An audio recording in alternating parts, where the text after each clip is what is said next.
Olá, eu sou o Aparecido Lima, sou do Ministério Poder da Fé e hoje estou aqui mais uma vez no canal Zoe, Vida de Deus ou Vida no Espírito, para juntamente partilhar com você um pouquinho da Palavra de Deus, ok? Então vamos lá. Dos outros vídeos eu estive falando a respeito do pecado e pecados e ainda gostaria de estar abordando esse assunto para que eu possa entrar em outro assunto que é de muita importância para aquele que crê, para aquele que tem a vida cristã, para que possa haver entendimento e clareza. Mas hoje eu gostaria de falar de um assunto que é muito difícil de lidar, porque é um assunto que poucos têm consciência, poucos têm compreensão a respeito. E do que eu estou falando? Obviamente que eu estou falando de pecado e pecados. Então, eu gostaria de trazer esta mensagem para o campo da aplicação, né? Onde todas as coisas podem ficar melhor visível, melhor aplicadas. Quando nós falamos de pecado e pecados, logicamente a gente vê que um é plural, um é singular e outro é plural. Eu já falei no vídeo anterior que pecado tem a ver com a natureza e que pecados tem a ver com as ações.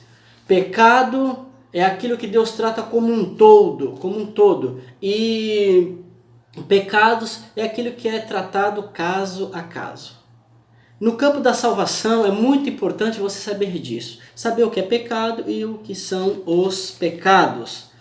Então, eu quero trazer na prática da vida da igreja, hoje, nos dias de hoje, né, nos tempos agora modernos, a palavra de Deus ela tem sido pregada de maneira desastrosa, de uma maneira que realmente é trágico para aqueles que são cristãos.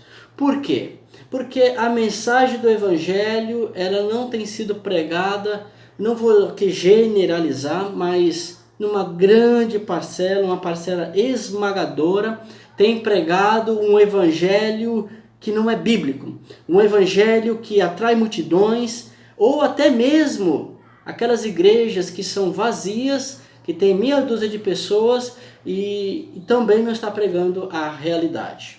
Eu não estou aqui querendo julgar igrejas ou querer falar de coisas que não cabe a mim falar. Mas nesse exato momento eu gostaria apenas de estar falando da vida prática. E você, como tem vivido a sua vida cristã? Como você tem vivido na igreja onde você congrega? Como que tem sido o seu crescimento, a sua edificação como igreja?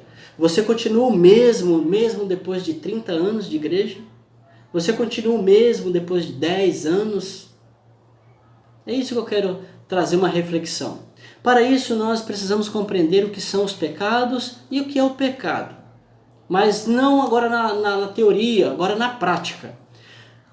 Primeiramente a gente vê, eu tenho muitos anos de caminhada, passei muito tempo também fora do caminho, à beira do caminho, apenas contemplando o tempo passar. E por essa razão eu posso dizer alguma coisa com um pouquinho de compreensão. Veja bem. Quando eu pergunto para certas pessoas inseridas no meio da igreja, cristãos ali, pessoas que têm ali uma moral até elevada, mas quando a gente pergunta para eles assim, fulano, se Cristo viesse hoje, o que seria? Céu ou inferno? Essa demoradinha que eu dei é a demoradinha que muitos fazem. Eles dão essa demoradinha porque eles vão pensar. E muitos se entristecem porque nesse exato momento eles acabam dizendo inferno. Mas por quê? Porque é muito difícil seguir o caminho, é muito difícil ser crente, é muito difícil obedecer a Deus, é muito difícil fazer tudo aquilo que Deus pede. Irmãos, e de alguma maneira tem razão, é muito difícil. Porém, se você entender o evangelho de verdade, você vai ver que não é tão difícil assim. Em primeiro lugar, Deus salva o homem, equipa o homem com tudo aquilo que é necessário. Deus dá dons aos homens, distribui segundo o Espírito Santo, e cada um é equipado ao serviço, ao trabalho e tem a sua vida comum. Porém, muitos ainda têm vidas angustiantes, vidas de prisão, de derrotas, simplesmente porque ainda não compreenderam o que é ser cristão. O que é ser um cristão? Para muitos, ser um cristão é ir à igreja. Para muitos, ser cristão é ter que obedecer muitas coisas. E na verdade não é isso. Embora tenhamos sim que ter níveis de obediência, mas eu quero falar de salvação. De salvação. Primeiramente, eu quero dizer que quando nós falamos dos pecados, nós costumamos agir como se os pecados fossem a causa maior, a causa principal do motivo pelo qual Deus envia Jesus para nos salvar. Jesus não veio nos salvar da nossa má conduta, Jesus não veio nos salvar das coisas que fazemos. Em primeiro lugar, Deus envia Jesus para nos resgatar da maldição, da condenação. Em primeiro lugar. Só que muitas vezes a gente não compreende isso. Nós continuamos vivendo a vida da conduta, do fazer as coisas. E muitos são terrivelmente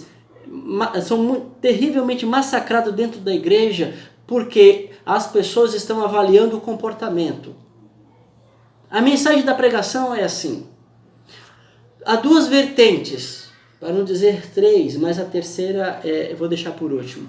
Há duas vertentes das quais condena totalmente a igreja. A primeira vertente é aquela da facilidade.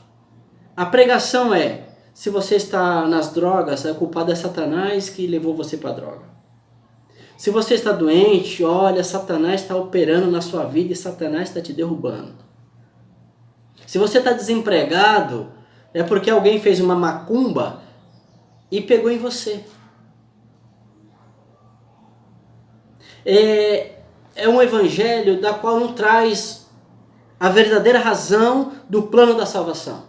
Então, esse cristianismo que se é pregado, ele alimenta o seu ego. Ele alimenta o ego daquele que vive nesse meio. Por quê? As pessoas vão para a igreja não necessariamente porque foram salvas e agora estão da condenação, mas sim porque cada dia elas têm que se ver salvas. Cada dia elas têm que fazer alguma coisa para que Deus possa salvar. É como se Deus tivesse que salvar essas pessoas todos os dias. Hoje ela está salva porque se comportou bem. Mas no dia que não se comportou bem, talvez seja aquele dia que eu tenha feito uma pergunta. Se eu fazer uma pergunta bem no dia que você não está legal, aí você vai falar, eu vou para o inferno. Por quê? Porque eu não estou conseguindo obedecer a Deus, eu ainda estou pecando, eu ainda não larguei aquele vício, não larguei aqui. Irmãos, ou meu amigo, você que está ouvindo aí, salvação não depende das nossas obras.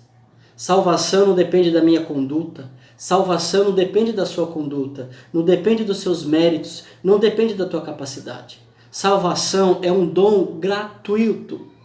É gratuito. É um dom que Deus dá. E se Deus deu, está dado. A questão é que muitos fazem separação da salvação das nossas vidas aqui ainda no pecado. Pecando. A gente peca. Só que a diferença é que aquele que creu e aceitou o Senhor Jesus como seu Salvador, ele estendeu suas mãos para ele e entendeu que precisa, que não é nada. Ele começa a entender que se Deus o tirou do inferno, certamente Deus o vai livrar das coisas desse mundo. Se Deus o livrou do inferno, com certeza Deus vai livrar do mau vício, do mau comportamento, da má conduta. Porque em primeiro lugar vem a salvação. E para ilustrar o que eu quero dizer, suponhamos, o lugar onde eu moro é lugar de praia, é lugar litorâneo. Suponhamos que na praia tem aquela plaquinha lá, proibido entrar em tal lugar porque aqui é perigoso. A pessoa pode morrer. Se de repente o camarada entra, qual é a primeira atitude do salva-vidas? Se o salva-vidas parasse e ficasse olhando, você entrou pelo caminho errado. Então vou deixar você sofrendo aí para você poder aprender. E depois de um bom tempo, agora eu vou lá te salvar. Mas quando ele chegasse lá, a pessoa está morrendo.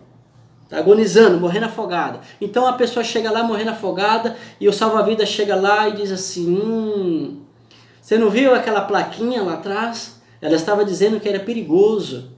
E ela estava dizendo que não podia ficar neste lugar. Por que você não viu? Então, por que você se comportou mal? Então agora, para você aprender, você vai ficar um pouquinho aí. Faz sentido?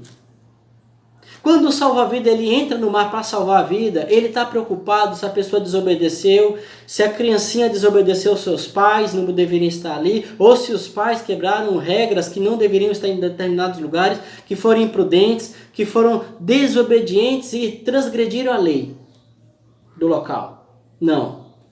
Será que ele vai ensinar 10 passos para se salvar ou ele vai salvar? Será que quando o Senhor Jesus veio para nos salvar, ele veio querer nos mostrar 10 passos para atingir a salvação? Certamente que não. Então, quando Jesus vem e te salva, ele salvou. Ponto e acabou. É um todo, é um pacote completo. Quando Adão peca, é a humanidade toda que peca. É o pecado de um só. A questão é o pecado de um só. Então, quando este é salvo do mar, a salvação dada gratuitamente, a pessoa se lança no mar para salvar, gera algo no seu coração. Gera algo muito mais profundo. Primeira coisa que a pessoa analisa, a pessoa começa a ver que está tudo errado, que ali não era realmente um bom lugar e que ia custar a vida. Mas outro entrou no mar e salvou a vida dela. Então, neste aspecto, é de graça. Agora, uma vez que ela está salva, ela precisa aprender novas lições acerca de um bom proceder para que não caia mais nessas mesmas ciladas. Esse episódio pode ser lembrado também na Bíblia, quando nós olhamos a mulher samaritana, a mulher adúltera, quando Jesus pergunta para os seus acusadores, aqueles que estavam acusando a mulher, e pergunta assim, quem não tem pecado, atire a primeira pedra. Rapidinho todos saíram. E de repente Jesus chega e olha para a mulher e fala, mulher, cadê os teus acusadores? A mulher diz, não há ninguém, Senhor, todos se foram. Jesus pega e diz, eu também não te condeno. Vá e não peques mais. Por que Jesus falou vá e não peques mais? Não significa que não vai pecar, mas significa que aquele pecado, certamente ela não vai cometer mais. Porque a gratidão que foi gerada no seu íntimo é muito maior do que o desejo do pecado. E quando ele fala, vai e não peques mais, ali naquele momento gerou gratidão no coração. E tenho certeza que ela não adulterou mais. Porque cometeu os pecados da vida comum, mas estava salva. Porque Jesus, ele não veio condenar, ele veio salvar. Jesus, ele não veio condenar, ele não veio julgar, mas eu vim salvar. É isso que ele diz. Então, a pregação é assim. A pessoa está doente, é a obra do maligno. A pessoa está passando necessidade, é a obra do dito. É uma obra disso, é uma obra daquilo. Você sempre tem muitos meios. Então, você aceita Jesus e agora você precisa fazer muitas coisas, você precisa cumprir as metas. E vive naquela vida angustiosa, de angústia. Imagina uma pessoa, vai ler a Bíblia porque tem que ler, porque alguém mandou, mas ela não sente prazer em ler a Bíblia. Vai ao culto todo santo dia, mas não sente prazer, ela sente medo.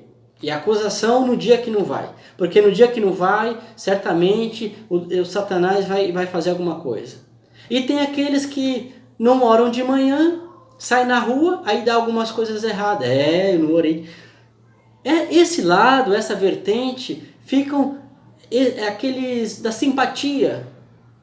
Sabe, eles ficam acreditando em coisas É como, faz tal coisa para tal coisa dar certo, faz isso para aquilo dar certo. E é exatamente isso. Só que eles acabam sendo frustrados, porque alimenta tanto o ego, Satanás é o culpado de tudo, porque é o Satanás que faz ele cair. Irmãos, eu não estou aqui dizendo que Satanás não age. Ele age, mas ele não pega ninguém pelo braço e faz. O que Satanás faz é usar da liberdade que damos a ele para ele poder agir. Mas Satanás, você não vai poder chegar diante de Deus e colocar a culpa em Satanás, porque lá no Éden, Adão colocou a culpa na mulher, não foi aceito. A mulher colocou a culpa em Satanás e também não foi aceito. Embora cada um teve a sua justa condenação. Está entendendo? Então não adianta. Há um problema entre o homem e Deus. É esse problema que Jesus veio solucionar, veio resolver. Então não é questão de Satanás, não é questão do seu comportamento. É a questão do Estado. É um todo. Por outro lado, tem pessoas, tem igrejas, tem denominações que pregam a graça. Vem que Jesus te ama. Só que quando a pessoa vem, a pessoa se depara com todo um emaranhado de coisas, o jugo fica tão pesado que elas falam assim, olha, eu prefiro ir lá para fora. Lá no mundo é muito melhor. Que é isso? Eu venho para cá e é tanto sofrimento. Do outro lado, acontece o seguinte, Satanás é o responsável e Deus é o culpado. Por quê? Porque tudo acontece, se eles têm que agir pela fé e não dá certo, Deus é o culpado. Ele sai da igreja e Deus se torna o culpado. E estes do anterior que eu estava falando, estes saem da igreja e estes são os mais difíceis depois de você transmitir a mensagem para ele, porque eles se tornam tão incrédulos que eles não querem saber. Porque prometem muitas coisas, ele não tem culpa de nada, o culpado todo mundo é culpado. O vizinho da direita ou da esquerda é culpado. Satanás é o responsável e Deus é o culpado. Ele não. Por outro lado, ele se sai da igreja, acabou. É muito difícil voltar. São frustrados, traumatizados. Esses não querem nem ouvir falar de igreja. O outro são aqueles que até ficam na igreja, ficam 20, 30, 40 anos lá. Mas tem aquele velho ditadozinho. É muito difícil. Esses, para pegar um cargo na igreja, é muito difícil, é complicado. Não é para mim. Por quê? Porque este visa a base da obra. Comportou bem, Deus quer. Comportou mal, Deus não quer mais. É como aquela florzinha, né? A gente quando é criança, muitos faziam isso. Quando eu queria falar do amor, né? Do amorzinho da infância, pegava aquela pétala de flor, bem me quer, comportou bem, bem me quer. Comportou mal, mal me quer. Comportou bem, bem me quer. Comportou mal, mal me quer. O que acontece? O que acontece é que se de repente está no dia mal, ele vai olhar para Deus, Deus não me quer. Então para poder Deus aceitá-lo, ele precisa fazer muita coisa. E eu vou explicar mais ou menos como é que é. Certa vez eu estava trabalhando e um camarada estava um pouco ao longe, falando com outro indivíduo a respeito da vida dele, de crente. E ele falando assim que a vida era muito difícil e que, que ele tinha passado um tempo afastado e que agora ele voltou e ele começou a fazer jejum, oração e todos os dias no culto para compensar o tempo para ver se Deus voltava a cuidar dele, a abençoá-lo. Ele estava fazendo uma troca, ele estava fazendo algo para que Deus pudesse abençoar. Mas a verdade é essa, irmãos. Quando você vive uma vida que não sabe o que é os pecados, então você vai tomar ceia, a pessoa se analisa todo, por inteiro. Naquele dia para tomar ceia, vai lá e toma. E os outros dias? A pessoa vai fazer alguma coisa na igreja, se consagra, faz um monte de coisa. E depois? A pessoa pega, vai para o culto todo dia, está lá na igreja, quando sai, nem parece que é crente. Isso é o quê? Ou então eles querem ser moralistas, eles querem ser tão perfeitos que só os outros não prestam. Então esses passam a ficar analisando a vida dos outros. São um bando de hipócritas. Porque eles querem passar uma imagem de que obedecem, cumprem tudo, mas são bandos de sepulcro caiado. Sabe por quê? Porque eles vivem no legalismo, eles vivem na lei, eles vivem naquilo que é por fora. Eu trabalho com evangelismo de rua e nós vamos buscando ali aqueles que estão necessitados, mendigos de rua, e nós conversamos com muitos deles e 90% ou quase 100% já passaram por igreja, já tiveram suas experiências. Muitos fizeram tanto e estão lá. Muitos são pastores, são diáconos, são presbíteros. Só que eles são tão sabidos, eles sabem a Bíblia toda. Mas quando você prega a palavra da salvação, eles dizem: um dia Deus vai me tirar daqui. Por que eles falam isso? Porque eles estão buscando primeiramente mudar o comportamento. Quando se comportar bem, aí Deus aceita, aí Deus vai lá e limpa. Como que Deus vai mandar você tomar banho primeiro para depois ele te limpar? Se você pode tomar banho sozinho, não precisa mais de outro banho. Essa é a questão. Então, amados, o campo que nós devemos atuar é o campo da graça. É o campo da graça. A graça é um favor imerecido. A salvação é um dom e ponto. E a Bíblia fala lá em Romanos capítulo 11 que os dons de Deus são irrevogáveis. Deus não vai dar algo e tirar algo baseado no comportamento. Vamos ler aqui Romanos capítulo 3, só para a gente poder ter uma noção. Ok? Deixa eu dar uma apertadinha aqui no meu computador, que ele acabou desligando.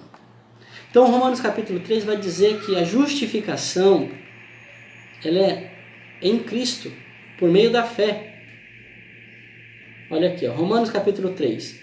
A partir do verso 24 diz assim: sendo justificados gratuitamente pela sua graça, pela redenção que é em Cristo Jesus, ou seja, pelo resgate que é em Cristo Jesus, ao qual Deus propôs para a propiciação pela fé no seu sangue, para demonstrar a sua justiça pela remissão dos pecados antes cometidos, sob a paciência de Deus, para demonstração da sua justiça neste tempo presente, para que ele seja justo e justificador daquele que tem fé em Jesus. Aqui em Romanos 3:24, voltando, diz assim: sendo justificado gratuitamente pela sua graça, pela redenção que há em Cristo. Não tem nada a ver com o seu comportamento. Mas então como é que fica? Vai ficar pecando? Vai ficar sem? Não. A diferença é que nós falamos que não há condenação para aqueles que estão em Cristo Jesus. Romanos capítulo 8. Porém, na casa de Deus há disciplina. A disciplina tem a ver com o reino. Não tem a ver com a sua vida. Então, a sua fidelidade, muitos dizem fiel a Deus baseado nos seus comportamentos, mas não vão ser fiéis a Deus baseado em seu comportamento. Para ser fiel a Deus, você precisa responder ao chamado que Deus te deu. Nisso você precisa ser fiel. Tropeçando, caindo e andando. Tropeçando, caindo, levantando. E não importa as circunstâncias. Se você quer ser fiel a Deus, esteja à disposição ao serviço. Porque é para esses que tem galardão, para aquele que trabalha. E o que trabalha, se mantém firme, independente se tropeçou aqui ou ali, esse Deus tem como fiel. Se você acha que você é fiel porque você dá o seu dízimo, saiba, você não é fiel porque dá dízimo. Porque muitos dão dízimo por dar. Muitos dão dízimo baseado em troca. Muitos dão dízimo porque acham que são tão bons que dão o dízimo. E muitos cobram a Deus porque dão dízimo. Então você não é fiel a Deus porque você dá dízimo. Mas se você trabalha na obra de Deus e você está aí atuando, perseverando, então nisso Deus vai te considerar fiel, na obra. O pregador que prega e segue pregando até o fim, esse vai ser considerado fiel. Aquele que cuida, que zela e for permanecer até o fim, esse é que Deus vai considerar fiel. E não é baseado no seu comportamento, nos seus pecados, naquilo que você comete. Os seus pecados, como eu disse antes, os nossos pecados, eles são tratados individualmente, caso a caso. Para isso, Paulo disse que aquilo que nós plantamos, nós vamos colher. Porque aí sim, a semeadura tem a ver com a nossa vida comum. Quanto menos você peca, maior serão seus frutos no Espírito. Quanto mais você vive pecando e fazendo coisa errada, você vai colher o fruto das suas decisões. Mas isso não tem a ver com Deus. Isso tem a ver com você mesmo, com você e o próximo. Tem a ver com você, não com Deus e você, melhor dizendo, mas com você e Deus. Não que Deus esteja te condenando cada vez que você peque, mas eu vou dizer uma coisa para você ficar tranquilo. Eu sei que esse vídeo ele não está muito claro, porque aqui é só uma introdução. Então, se você quiser ouvir, saber mais, eu vou estar trazendo nos próximos vídeos e vou procurar explicar direitinho, passo a passo, para que você possa entender o que são os pecados e o que é o pecado, porque sabendo disso você vai ver a diferença, você vai ter uma vida vitoriosa de verdade. Nós vamos viver à base de clichê, não vamos viver à base de frases feitas. Se é uma coisa que ultimamente tem me deixado irritado, é aquelas frases de efeito que a gente vê no Facebook, que vê na internet. Jesus te ama, hoje vai ser um dia abençoado. Aquelas coisas, repasse para 20 pessoas, repasse, olha, se você ama Jesus, diga amém. Isso é balela, isso é balela. Precisamos pregar a verdade. Agora eu posso sim, por um irmão em particular, que eu conheço, que eu sei da vida cristã que ele tem, eu posso dizer, o Senhor é contigo. Deus vai te honrar. Agora a gente fica falando mensagem, os pecados, para pecadores, para pessoas que estão nem aí para Deus. O que eles fazem? É verdade, Deus é muito bom, Deus me ama, eu posso viver do meu jeito. É isso que nós fazemos. Alimentamos o ego dos incrédulos e cada vez se torna incrédulo. Por quê? Começa a ouvir uma mensagem, Jesus te ama, Jesus é maravilhoso, Jesus é muito bom. De fato, Jesus é bom, mas você só vai entender o quanto ele é bom depois que você entender qual é a sua condição. Se nós não entendemos qual é a nossa condição, se o homem não sabe o que ele fez, ele nunca vai ver a salvação de Deus como algo bom. Ele vai achar que tem que trabalhar para Deus e tem que fazer muitas coisas para Deus e passa a ver Deus como juiz. É isso que vemos. Então, muitos estão na casa de Deus, estão preocupados com seus pecados, tem que fazer tudo certinho e não trabalham. Satanás está lançando dardos inflamados nestes, porque eles ficam paralisados na casa de Deus, eles não fazem nada. Por quê? Porque eles nunca vão se ver capazes, porque o pecado está sempre diante deles e eles não creem na palavra da justiça. Para encerrar, eu vou ler em Romanos, que eu vou deixar você pensando. Pensa um pouquinho. Romanos capítulo 9, verso 28 em diante diz assim: assim também Cristo, oferecendo-se uma vez para tirar os pecados de muitos, não é de todos, é de muitos, aparecerá segunda vez sem pecado aos que o esperam para a salvação. Para tirar os pecados uma única vez. Ok? Eu falei que era em diante, mas não era não, era um pouco antes. Mas esse daqui é a questão de Hebreus, eu vou falar depois. Então, amados, Jesus morreu uma vez por todas para tirar os nossos pecados. Mas por que ele fala dos pecados? Porque antes de tirar os nossos pecados, ele removeu o nosso pecado. Então, automaticamente, quando o pecado é retirado, os pecados são cancelados. Que maravilha! Esse é o Evangelho da Graça, onde é Deus que faz todas as coisas e tudo que você precisa é crer. Agora, quanto ao comportamento na casa de Deus, Deus é que vai ensinar. E a Bíblia fala que Deus ensina agora é nos corações as suas leis. Ela será escrita no seu coração e você saberá o que é certo, o que é errado, e mesmo quando errar você vai se sentir confiante de se aproximar de Deus, porque você vai entender que um Deus que salva, salva para sempre.